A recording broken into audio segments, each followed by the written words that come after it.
Guerre en Ukraine, rencontre ministérielle au format Normandie. Le 11 juin, le ministre allemand des Affaires étrangères, Heiko Maas, a annoncé une réunion avec ses homologues ukrainiens, russes et français le 11 juin 2018. Ici, le chef de la diplomatie allemande le 9 mai 2018 à Berlin. Odd Andersen, AFP. Les ministres des Affaires étrangères ukrainiens, russes, français et allemands vont se réunir le 11 juin à Berlin pour évoquer la crise en Ukraine. Objectif, relancer le processus de paix dans l'est du pays ravagé par près de 4 ans de guerre. L'annonce est venue du ministre allemand des Affaires étrangères ce vendredi.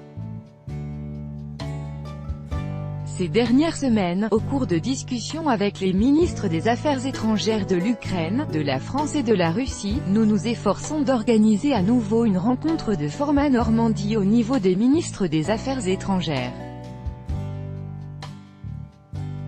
Je suis heureux que nous y soyons maintenant parvenus, que nous nous retrouvions le 11 juin à Berlin pour parler de l'évolution future de l'Ukraine et du processus de Minsk, a salué Heiko Maas au cours d'un déplacement avec son homologue ukrainien Pavlo Klimkin à Mariupol, tout près de la ligne de front, dans l'est de l'Ukraine. Le format dit « Normandie » tire son nom de la première rencontre qui avait eu lieu lors des commémorations du débarquement de Normandie le 6 juin 2014 entre l'Ukraine, la Russie, la France et l'Allemagne, sous l'impulsion de François Hollande. Depuis son élection, Emmanuel Macron espère bien réitérer une réunion à 4 pour trouver une issue à la situation en Ukraine.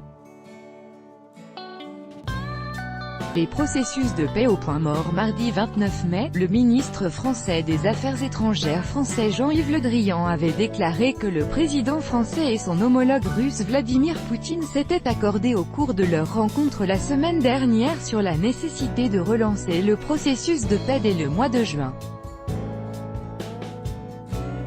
Cette réunion intervient alors que le conflit se poursuit dans le pays, où plus de 10 000 personnes ont perdu la vie en près de 4 ans.